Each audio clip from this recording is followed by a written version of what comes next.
Hello and welcome to this edition of Sports News. I'm Rukma. Let's begin with the top sports stories we're tracking at this hour.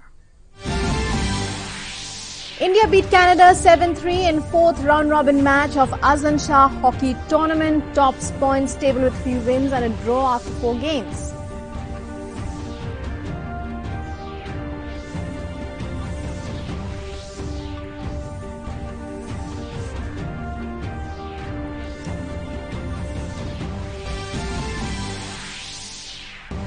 Manu Bhaker-Saurabh Chaudhary bagged gold in a 10-meter air pistol mixed team event at Asian Air Gun Championship.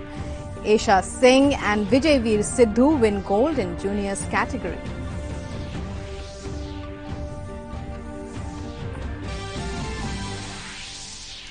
PV Sindhu and Kidambi Shrikant eye winning start at India Open Badminton Tournament. Olympic silver medalist Sindhu faces compatriot Mugdha Agre in the opening round.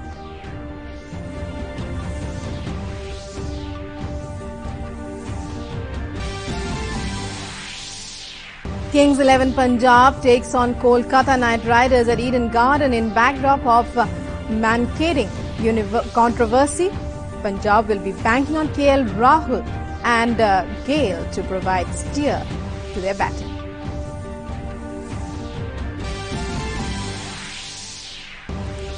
And Novak Djokovic crashes out of Miami Open. Roberto Bautista Agut upsets the odds to dump out world number 1.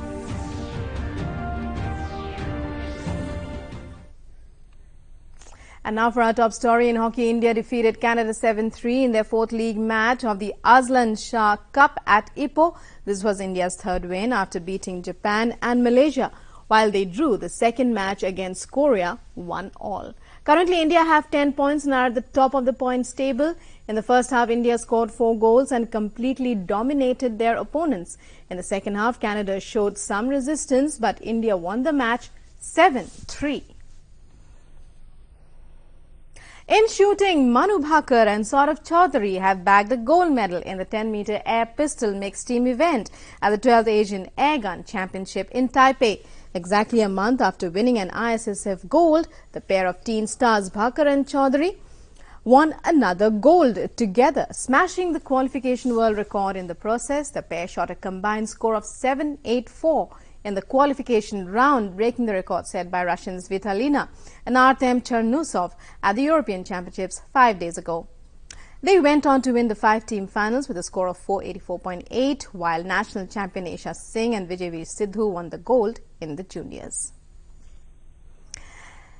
And Manakding will still be the mainstay as Kolkata take on Punjab for match 6 of IPL 2019 at Eden Gardens today.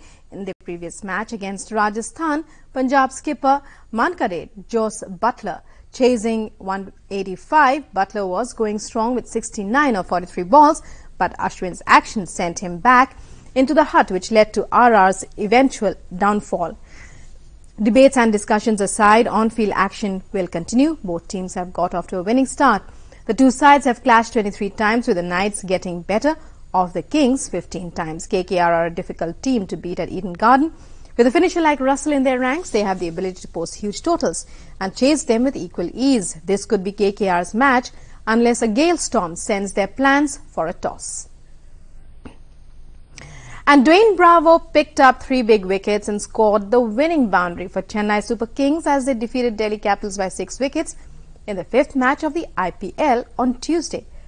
Skipper MS Dhoni stood unbeaten at 32 as Chennai Super Kings chased down the easy 148-run target with 2 balls to spare. With this win, CSK secured the top position in the IPL 2019 points table as they had defeated Royal Challengers Bangalore in the season opener on Saturday. The scoreline might suggest that it was a close game, but CSK were always in control of the chase despite a lot of balls being wasted by Dhoni at the back end of the innings. When Delhi batted first, run scoring looked a difficult job with a middle order collapse dashing hopes of a big total. When CSK started their chase, it was expected that the slowness will be a factor.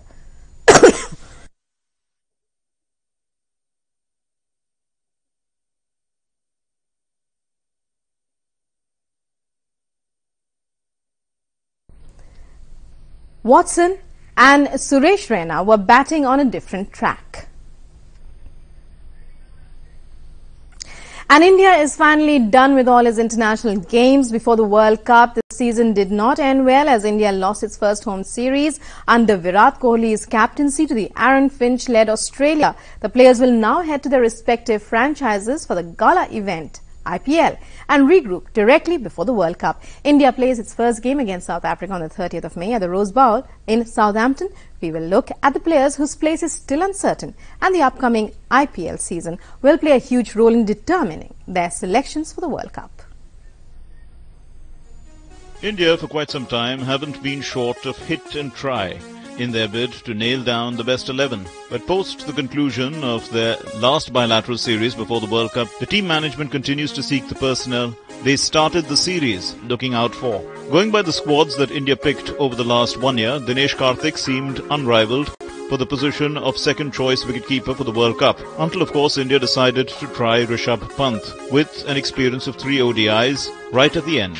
Once they made up their mind to tread along this complex path of leaving Karthik in a bit of a limbo after sticking with him for so long, the one logical way out for the team would have been to offer Pant all 5 games to try and make his case. But that was not to be, as Pant warmed the bench for the first 3 fixtures and was then expected to somehow capture the selectors' attention in Mohali and Delhi. He came close with a cameo in Mohali, but his wicket-keeping skills drew lots of criticism. Picking Pant based on these 2 outings might be grossly unfair to Karthik, even if the former is viewed as the future and deserves all the backing. Reverting to Karthik too might mean taking a squad member devoid of confidence after having replaced him in the most crucial audition for the World Cup. Since making his ODI comeback at the Asia Cup, Ambati Rayudu has batted at number 4 in 12 out of 19 ODIs that India played till the start of the Australia series, making 431 runs at an average of 53.87. He swooped in through an impressive 2018 IPL season with Chennai Super Kings and seemed to have solved the problem that now stretched for over 2 years. And yet it seems like the Indian think tank still doesn't trust him completely at the crucial position. Rayudu followed up his chart-topping performance in New Zealand with 3 unimpressive outings against Australia, where he looked all at sea against Adam Zampa's leg spin and got easily hurried by Pat Cummins' pace. MS Dhoni moves up from number 5. Rishabh Pant gets picked as a pure batsman to slot in. The impressive Vijay Shankar gets the nod, or they go the Mohali ODI way with KL Rahul at 3 and Virat Kohli steps in at 4. Once again, India have somehow managed to land back at square one. That reads, options galore, solution pending. Virat Kohli spoke highly about Kuldeep Yadav-Yajuvendra Chahal combo ahead of the series. Interestingly though, the strongest spin partnership has featured together in just 3 of the last 10 ODIs India has played, in Vizag and Pune against the Windies and in Mohali against Australia. Funnily enough, India didn't win any of those 3 games. This correlation may be coincidental and dependent on several other factors like the absence of Hardik Pandya, the playing conditions like the dew in Mohali, or simply the team management's trial of Ravindra Jadeja. But the fact remains, every time India gets unsure of their batting depth, they consider breaking this successful wrist spin partnership. On statistical evidence, it would appear that the management is slightly tilted towards Kuldeep Yadav. Even among the exclusive group of wrist spinners, the left-arm wrist spinner remains something of an exotic species. Kuldeep's ability to turn the ball both ways and his unorthodox left arm over the wicket gives him the edge over Chahal, who has, over the last few series, shelved his googly in search of drift to the white tossed-up delivery.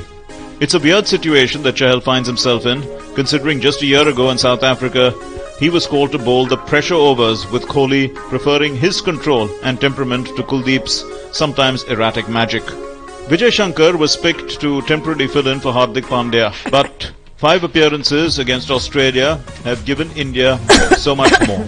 Shankar gave Virat Kohli a closer demonstration of his batting appetite in a partnership through the middle overs in Nagpur and displayed acumen of a top-order batsman, which he has been for his stateside Tamil Nadu across formats. Shankar may still not entirely conform to the all-rounder tag in Indian colours, but bowling coach Bharat Arun believes his batting has now rubbed off on his bowling, even making him about 10 km per hour quicker. Successfully defending 11 runs of the final over in Nagpur could also have a hand in adding to his confidence. Come the World Cup, Hardik Pandya will walk back into the playing 11 to rightfully claim his all-rounder spot, but Shankar may have edged his case in his straight shootout with Ravindra Jadeja for a spot in the squad. Both fared well in their primary skill. Both are excellent fielders. What do India want more? A batsman who can bowl a bit or a bowler who can bat a bit?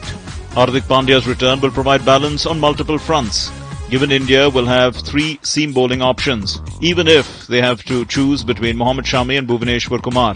Pandya, the batsman, allows both wrist spinners to play and can also feature in a combination with Vijay Shankar in the event of pitch requiring both a stockpiling of seam bowlers as well as adding heft to the batting. Sports Desk, DD News.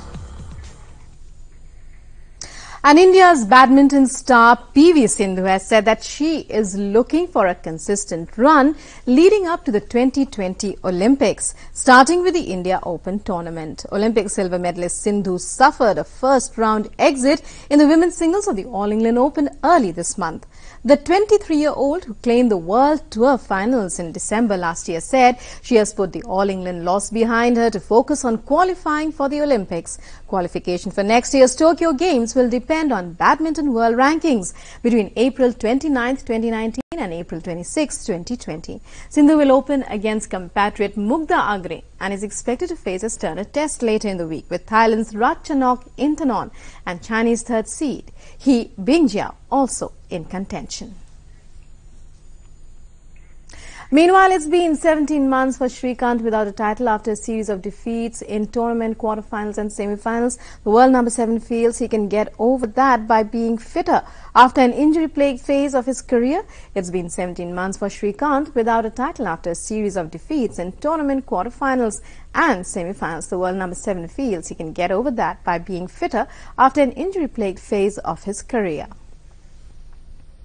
A tenacious Roberto Bautista Agut battled back to beat world number 1 Novak Djokovic 1-6, 7-5, 6-3 and advanced to the quarterfinals of the Miami Open on Tuesday as the Spaniard claimed his second win over the Serb this year. 6 times champion Djokovic blasted the 22nd seed off the court in the opening set, but Bautista Agut grew more aggressive in the second, stepping in to take his second serves early and baiting his opponent into extended rallies. Bautista Agut saved 8 of 10 break points in the final 2 sets, and after the 22nd seed broke for a 4-2 lead in the final set, he held serve and converted his first match point to ensure victory. This is the first time Djokovic has lost in Miami after winning the first set. Just had, way too many things off the court, and I guess that affected me a little bit on the court. I didn't feel my best health-wise as well in Indian Wells, and here, still rusty, but hey, look, you learn, that's life. And the man who stabbed tennis champion Petra Kvitova in her home in the Czech Republic has been sentenced to 8 years in jail. Radim Zondraj, 33 years old, went to her flat in 2016 saying he needed to inspect the boiler. He then grabbed Kvitova from behind and held a knife to her throat. She suffered severe wounds to her left hand in the fight to free herself, but returned to tennis 5 months later. The 2-time Wimbledon champion underwent surgery to repair damaged ligaments and tendons. Earlier this year, she reached the Australian Open final and is now in the US competing in the Miami Open. Conor Hourihany's superb first-half free kick gave the Republic of Ireland a morale-boosting 1-0 win over Georgia in the Euro 2020 qualifier in Dublin. After their struggles at Gibraltar, the Republic needed to start with a quick tempo to get the 40,317-strong crowd on side, and they duly did so. After Hourihany's goal, Randolph had to make a superb save to push away Villiers' point-blank shot in first-half injury time as Ireland crucially remained ahead at the interval. The hosts did have the ball in the Georgian net again in 58 minutes, but Hendrick's close-range finish was correctly ruled out for offside. Ireland are now unbeaten in each of their 10 matches with Georgia in all competitions. And Brazil continued their preparations for the 2019 Copa America with a 3-1 win over the Czech Republic. In an international friendly on Tuesday, Czech Republic produced a spirited response to Friday's 5-0 hammering by England and took the lead in 37 minutes through David Pavelka's powerful strike from just outside the penalty area. However, Brazil hit back within minutes of the restart. Roberto Firmino took advantage of some poor defending to slide the ball past Czech Republic goalkeeper. Brazil scored twice in the final 10 minutes through substitute Gabriel Jesus to secure a deserved win. The Japanese Olympic Committee Chief Takeda, who is under investigation in France for suspected corruption, is no longer an International Olympic Committee member. Takeda said last week he would step down from the Japanese Olympic Committee when his term ends and would also resign from the IOC. The Olympic body, however, said his membership ended on Tuesday. On Tsunekazu Takeda, former IOC member, the IOC-EB recognised the resignation of IOC member Tsunekazu Takeda. With this recognition by the IOC Executive Board and in accordance with the IOC regulations, the cessation of his IOC membership takes immediate effect. The IOC Executive Board expressed its highest respect for his decision and insisted once more on the presumption of his innocence. And Tiger Woods is at another new golf course for a World Golf Championship event, and he faces another player he does not know. Woods opens the tournament against Aaron Wise, an NCAA champion from Oregon and the PGA Tour Rookie of the Year. Wise will be the 21st player who had never played with Woods since he returned from back surgeries that kept him out of golf for most of 2 years. Haven't played a whole lot of match play, since 2013, and I'm looking forward to it. I'm looking forward to the fact that I just get to focus on one guy. Each and every shot's different, and you don't really care what the rest of the field is doing. I just have to beat the guy standing in front of me. No, hopefully I can play well enough to get to that point, to get to where I'm in the finals, and it's different because it was either win or go home. So this round robin format, being here for 3 days, is a little bit different. Also, the fact there's no 36-hole final either is a little bit different for me, anyways. So this is a new event, a new format for me. But still, win 6 matches and you're good to go.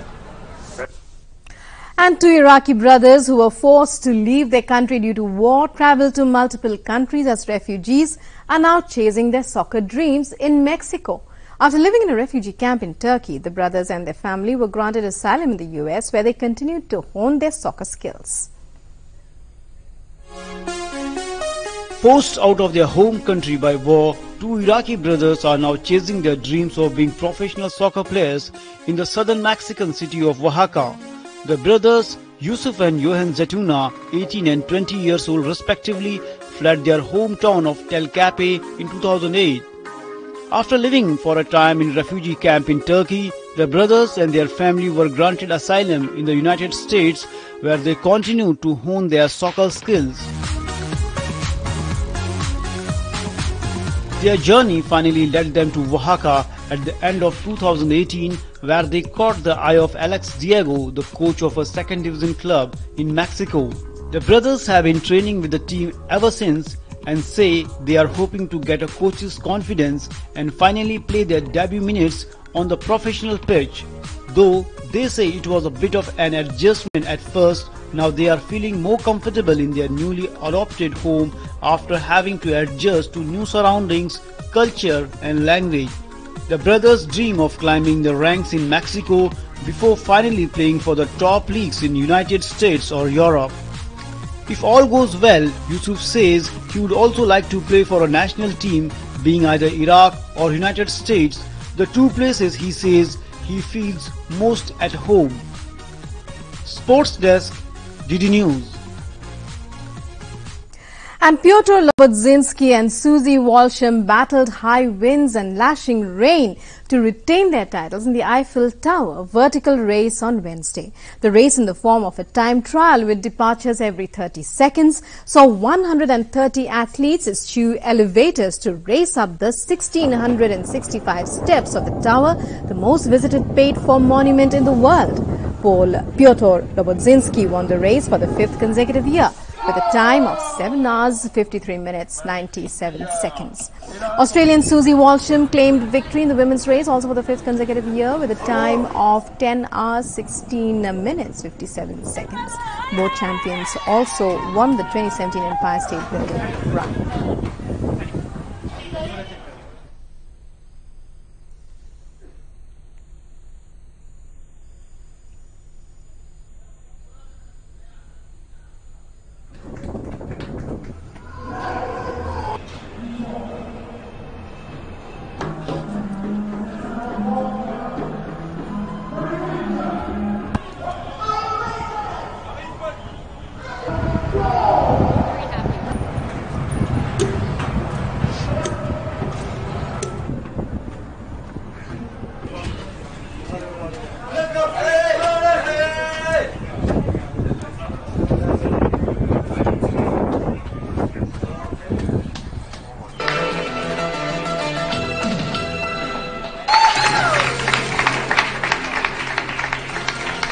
Yeah, I was pretty happy to come away with a win. It's been a difficult preparation and the conditions tonight were very, very tough, very cold, very windy. But I had a pretty solid race. I felt pretty good during the race, so very happy. I ran below 8 minutes, 5 times already, and won for the 5th time. So really happy. And Cristiano Ronaldo's thigh injury picked up during Portugal's 1-all Euro 2020 qualifier draw with Serbia has sparked alarm in Italy ahead of Juventus Champions League quarter-final tie against Ajax in 2 weeks' time. 34-year-old Juve attacker hobbled off 30 minutes into Monday's stalemate after pulling up chasing a ball on the left wing. Juventus travelled to Amsterdam for the first leg of the quarter-final clash with the Dutch side on April 10th, with the return leg on April 16th, and the absence of Ronaldo would be a huge blow for the Turin Giants after he dragged them past Atletico Madrid in the last 16 of the return leg hat-trick earlier this month. Recovery time for a thigh injury varies from up to 10 days for a slight problem to 3 months, but Ronaldo quickly moved to reassure everyone that he would soon shake off the knock. The Portuguese star is set to undergo tests on Wednesday or Thursday, either in Lisbon or at UV's medical centre in Turin. And well, that's it in this edition of Sports News. We'll be back again tomorrow with more news from the world of sports. News and updates continue on DD News. Stay tuned. Namaskar.